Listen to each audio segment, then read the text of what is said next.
Blessings, everybody. This is Dale. Thanks so much for joining with me today.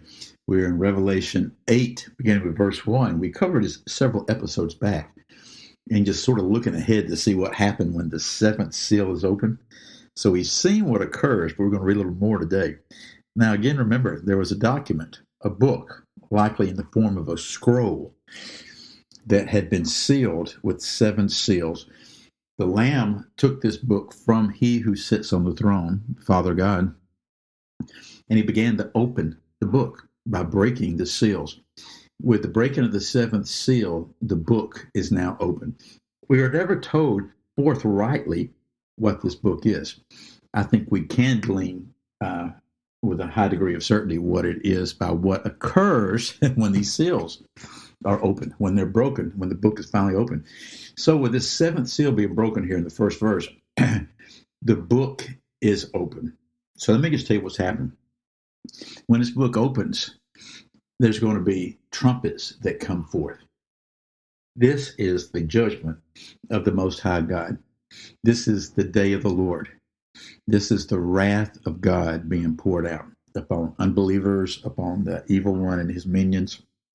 So that's what that thing's all about, what that book's about. So here's the first verse. It says this: when the Lamb broke the seventh seal, there was silence in heaven for about half an hour.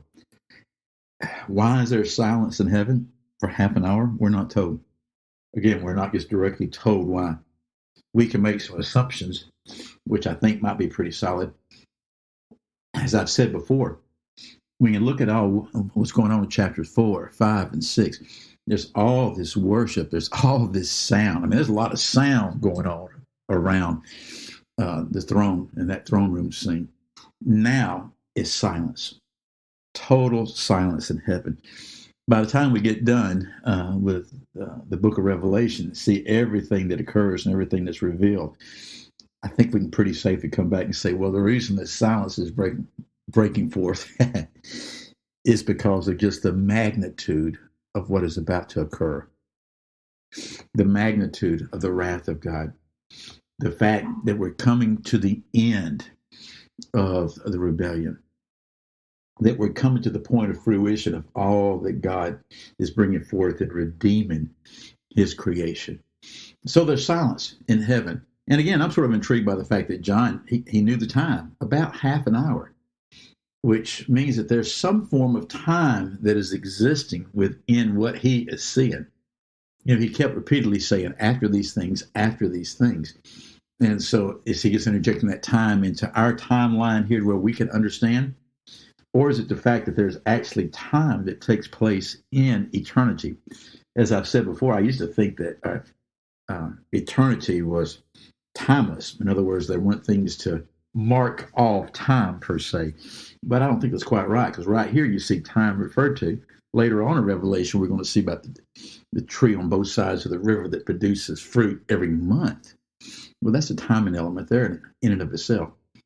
So there's silence for half an hour, verse 2. And I saw the seven angels who stood before God, and seven trumpets were given to them. So he's seeing now there's these seven angels that are standing before God, and now there are seven trumpets that are given to them. The assumption being one trumpet for each angel, which is what we will see. Verse 3, another angel came and stood at the altar, holding a golden censer, and much incense was given to him, so that he might add it to the prayers of all the saints on the golden altar, which was before the throne. And the smoke of the incense, with the prayers of the saints, went up before God out of the angel's hands. Now, incense is usually a picture of prayer, of intercession. And so you have these seven angels with these seven trumpets. The assumption is they're going to blow the trumpets at some time. But as we saw, it's a bit of a pattern here earlier. Before that happens, another angel comes and does something. He stands at the altar, and he's holding a golden censer. And a bunch of incense is given to him so that he might add to the prayers of all the saints on the golden altar.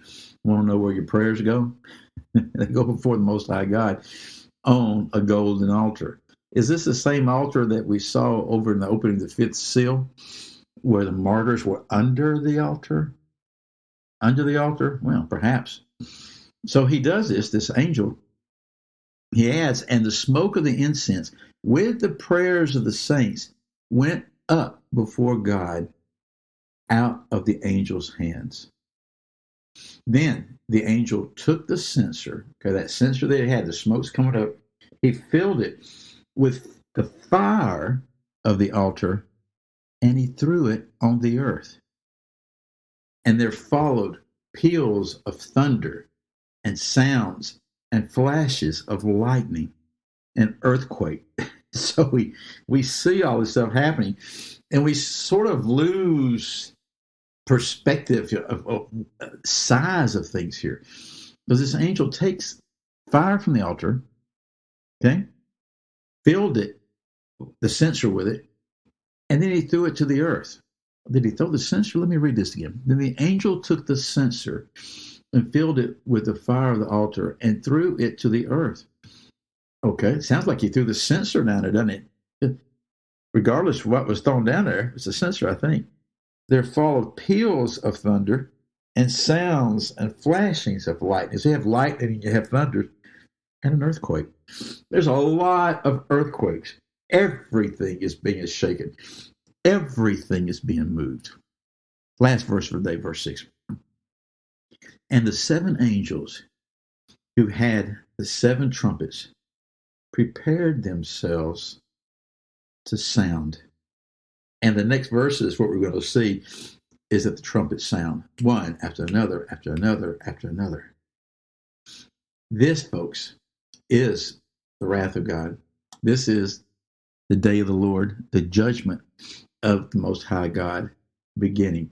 What we saw before, and all the things that were involved with the breaking of the seals and everything, this document, that's just the wrath of Satan at some point in time. Okay, particularly after that third or fourth breaking of the seal, we see the wrath of Satan. But it's just beginning the birth pains, leading up to that, and then all this leading up to the judgment of God. And boy, wait till you see what happens with this stuff. We'll save that for the next episode. Again, I'm Dale. Hey, I thank you so much for your time. I'll see you then. Goodbye.